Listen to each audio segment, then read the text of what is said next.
Over in Clarendon at the Maypen Infant School, disgruntled parents are demanding the resignation of board chairman Stanley Ramsey over growing concern that leadership is lacking at the institution.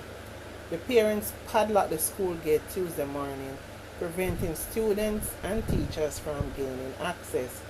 Parents lament that the school has been operating without a principal for a few months and allege that no meals are being provided for their children, despite paying their lunch money.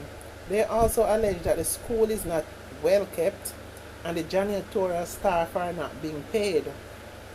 Protesting parents gathered at the school, some holding placards bearing the demands: canteen must open, we need vice principal, chairman must go, while others chanted the chairman needs to go.